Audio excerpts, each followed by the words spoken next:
Eu sou um brasileiro, assim, que é uma história muito...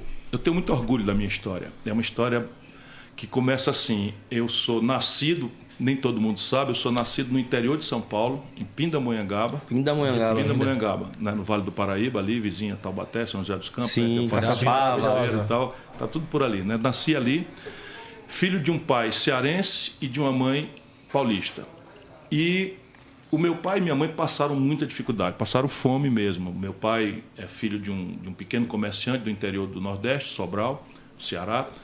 E o meu avô teve uma seca ali no começo dos anos 40 e aí chamou 6 filhos, tinha 3 mulheres e 3 homens. Disse, olha, eu não posso mais criar, quebrou tudo e tal, só tem condição de tomar conta das mulheres. Aquela história do patriarcado, né? Sim. Os homens têm que, a gente chama lá arribar, tem que se virar. Tem que se virar. Arriba, vamos procurar seu rumo. Aí ele tinha uns amigos no Acre, que ele trabalhou pelo Acre, no Maranhão, e fez uma carta para um filho, foi para o Maranhão, outro filho foi para o Coelho. Meu pai queria estudar. E veio bater em São Paulo para estudar e tal. E minha mãe perdeu o pai com 10 anos, passou fome, muita dificuldade também, e pela escola virou professora de São Paulo, os dois para o concurso. E se conheceram no interior de São Paulo, numa cidade chamada Adamantina. Não é? E sim, eu nasci em Pindamonhangaba, mas com 5 anos pegamos o pau de arara, né, no caminho inverso. Então, o meu pai, como todo nordestino que vem com vontade de se virar, de livrar um pouco algum dinheiro e voltar para casa. E foi assim, meu pai conseguiu. E aí eu fui criado em Sobral, nessa cidade do interior do Ceará, estudei quase a minha vida toda na escola pública, mas o meu pai conseguiu voltar e eu nasci e fui criado lá. E aí eu me sinto brasileiro, mas tenho um dever, assim, A mãe é quem cria, né? Mãe é quem me criou foi o povo cearense. Que maravilha. E aí, como que foi a vivência, a infância lá no Ceará?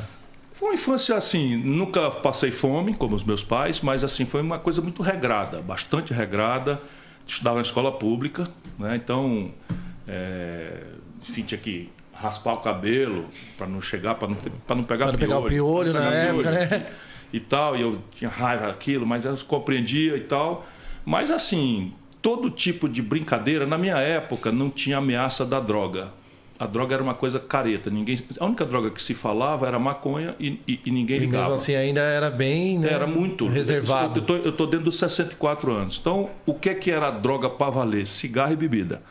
Eu entrei nas duas com 12 anos. Bebida e cigarro. Né? Nada assim de exagero, sim, mas não tinha conversa. 12, 13 anos, cachaça, porque é o que dá para beber com pouco dinheiro. Sim. Cachaça e cigarro.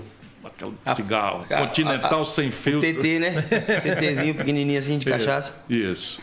E aí sim, aí foi uma vida também de muita poesia, era um período de ditadura, mas era um período de muita efervescência cultural no Brasil. Aí eu sou contemporâneo desses cearenses que vieram e brilharam, né? O Belchior é da minha cidade. Sim. A minha primeira campanha, ele que me deu o slogan da minha primeira campanha, o novo sempre vem, né? É de um verso da música dele. Depois eu venho para Fortaleza com 17 anos, aí vou morar numa pensão.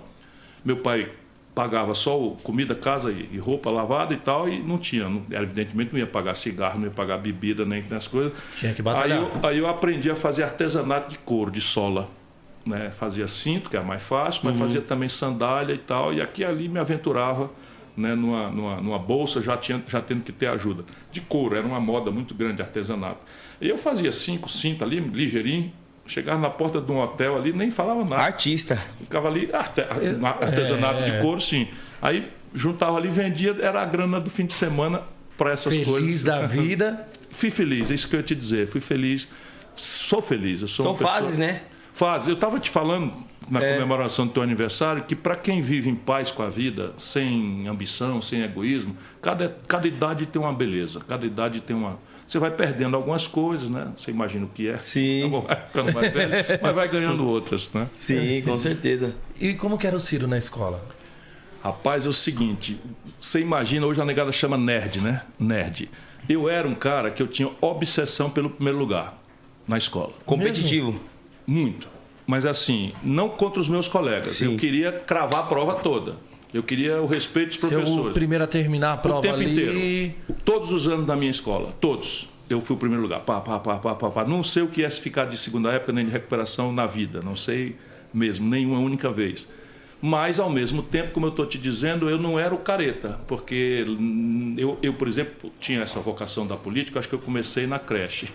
Eu acho que eu devo ter pedido um voto ali na creche, o primeiro voto. Eu quero ser o líder aí da turminha. Da turminha aqui da chupeta. Mas, na escola, eu organizava os grêmios. Grêmio estudantil. Grêmio estudantil, aí forçava a mão para a diretora comprar uma radiola, que estava voltando agora, o velho vinil estava voltando na época, e comprar ali um disco, não sei o que e tal. Só tinha um disco que eu levava para a turma botar no recreio, ficava atenção, família e tal, falando no microfone para a turma no pátio da escola. Aí mandava a música Bread, um conjunto chamado Bread, né? Que só tinha esse, era um compacto duplo. Então, Sim, a música era If, linda a música, lindíssima. Eu acho que vocês pegaram, vocês têm uma batida de funk nela, vocês vão ver o sucesso que vão fazer. Ô, louco, é uma dica. Chama aí, If, pode ver. É linda essa música. E com esse funk que vocês estão fazendo aqui, fazer um romântico, sample. pode acreditar, vocês vão fazer bonito. Dá uma olhada, é um toque que é muito bonito. E eu repeti, eu lembrei disso agora, porque tu puxou lá no meu coração. E aí, as meninas, tal, sempre tal. Então, eu estudava, caprichava, tem o meu método de estudar, né? Então, negócio de, às vezes, fórmula de física. Eu não achava que não tinha sentido decorar uma fórmula de matemática. Não tinha sentido. Eu queria entender como é que faz a fórmula. E aí era o aluno abelhudo, né? E, portanto, eu não esqueci até hoje. Se a gente puxar aqui umas equações, eu acho que eu resolvo de cabeça. Nossa, eu não faço nem ideia. Cara, eu também não. E olha que eu gostava de matemática em época de escola. A culpa não é do estudante, a culpa é do professor e do método. Não porque o professor é culpado, é o método. Porque a matemática é a linguagem da natureza. Vocês da música. A música é matemática. Sim. Pura matemática. E eu me aventuro na música também, assim, quer dizer, me aventuro na música. Eu vivo querendo estudar saxofone. Então, assim, é um garoto estudioso, mas um garoto da vida. Minha escola é a favela, minha escola é a praça, minha escola é a rapaziada. O artesanato. O artesanato. E assim, nunca fui careta. E daí para a política verdadeira foi um pulinho. Né? Porque o movimento estudantil, quando eu chego em Fortaleza, estava em plena efervescência da luta contra a ditadura. E aí eu passava o dia inteiro na faculdade, não tinha casa, morava numa pensão, fazia o que em casa? Não tinha parente para ver, nem coisa nenhuma. Então eu entrava de manhã, estudava, meio-dia almoçava na cantina, no restaurante universitário, já subia em cima de uma mesa, já mandava uma... Vamos nessa, rapaziada, Assembleia amanhã. Meio que a rádio, e fazer a ditadura, as convenções. Não sei o que e tal, só que agora era política e tal. E aí de tarde ia para a biblioteca, devorava os livros e à noite pegava outra jornada de escola, tanto que o curso de Direito é 5 anos, eu terminei em 4. E também fui o primeiro. Assim, no vestibular também. Sim, você é formado em Direito, né? Você que perguntou, né? Eu estou me apresentando aqui. Você é formado em Direito. Sou formado em Direito. Falando da pauta mesmo. Mas aí eu virei, por conta do direito, eu virei professor de Direito Tributário, que é a parte do direito que estuda imposto, esculhambação geral do Brasil, né? E aí eu comecei a entrar em contato de novo com o número, dinheiro, grana, não sei o que e tal, e não é direito. O direito regula os tributos, mas como é que entra o tributo, como é que é justo cobrar, como é que não é. Aí comecei a estudar economia política. E aí acabei indo para os Estados Unidos, depois de ter governador Wanda, fui para os Estados Unidos e fui para uma universidade famosa, que chama Harvard University, né? A Universidade de Harvard, e comecei a escrever livros sobre a economia política do Brasil. E isso é que me trouxe para a política nacional. E qual o seu primeiro contato com a política, assim? Você tinha alguém na família assim que já trabalhava com família política? toda. Não porque essa turma porque o cara do Nordeste é coronel, né? Me chamam de coronel, tanto a turma da esquerda quanto a turma da direita. Só que assim, ele não sabe da nossa história. Tá? A minha história assim, foi enfrentando e derrotando os coronéis lá no Ceará. Então, o meu pai, como eu falei para você, veio embora para cá para escapar. E lá, quando ele voltou, a cidade estava ferrada. Cidade muito decadente, tudo arrebentado, muita corrupção e o povo muito descrente e tal. Aí ele se juntou com os padres progressistas, com meia dúzia de pessoas ali que tinham mais nível, os primeiros que voltaram formados para a cidade, que é uma cidade do interior do Ceará. Hoje é uma cidade de muito progresso, tem 26 mil estudantes universitários na minha cidade. 20 mil eu ajudei a abrir as portas. Né? Enfim, e é a melhor educação do Brasil hoje. Mas enfim, eu estou voltando aqui. Então, meu pai então cria um grupo que era assim, uma espécie de terceira via, que está conversando hoje aí. Né? Então meu pai diz assim, não, nem A nem B. Isso aqui é um arrebentando, aí o outro entra e arrebenta, o outro volta e tal. Então criou-se esse movimento. Aí, pelas tantas, um lado que ia perder, só em vez de perder, é melhor a gente entregar para esse grupo aí e tal.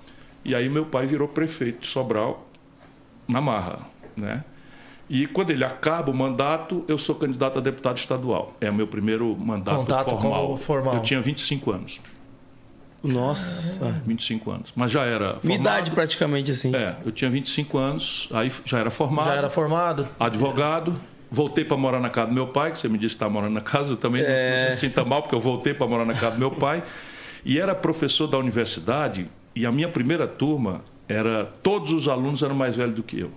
Ô, louco! A minha primeira turma na Universidade Vale do Acaraú. Como isso? É isso, eu tinha 27, não, 27 não, eu tinha 22. 22? 22. Quando eu me formei, eu formei com 21 e fui professor com 22. 27 25 foi deputado. Deputado. Mas eu volto e com 22 anos eu sou advogado e professor e morando na casa do pai, tu imagina. E aí você vira deputado? Aí sou candidato a deputado, resolvi fazer uma campanha também assim, completamente rebelde às tradições. Tá? O que é que eu fiz? Eu resolvi, quer saber, não vai ter zoada, não vai ter barulho, não vai ter nada. Eu vou visitar casa por casa das pessoas.